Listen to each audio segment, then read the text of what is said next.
y en a pour tous les goûts chez Lidl. Salut la compagnie, nouvelle semaine, nouveau catalogue Lidl avec l'arrivage du jeudi 6 au mercredi 12 août 2026.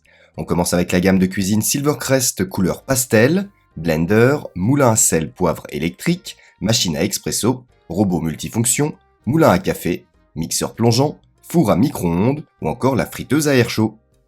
Côté ménage, on retrouvera l'aspirateur cyclonique sans fil, le nettoyeur vapeur à main, nettoyeur détacheur sans fil et les équipements Vileda. Sinon, en vrac, Lidl proposera également de l'outillage parkside sur sa boutique en ligne, des équipements de cyclisme et de running, son habituelle sélection de plantes et de fleurs, un arrivage pour bébés et animaux de compagnie. Voilà le programme, alors installez-vous confortablement et comme d'habitude, n'hésitez pas à laisser un petit pouce en l'air sous cette vidéo et surtout à vous abonner gratuitement à la chaîne pour ne pas rater les prochains arrivages. On se retrouve très vite et d'ici là, portez-vous bien. Bon visionnage!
Merci d'avoir regardé la vidéo, n'hésitez pas à laisser un commentaire, un petit pouce en l'air et à vous abonner. Quant à moi, je vous dis à la prochaine. Ciao ciao!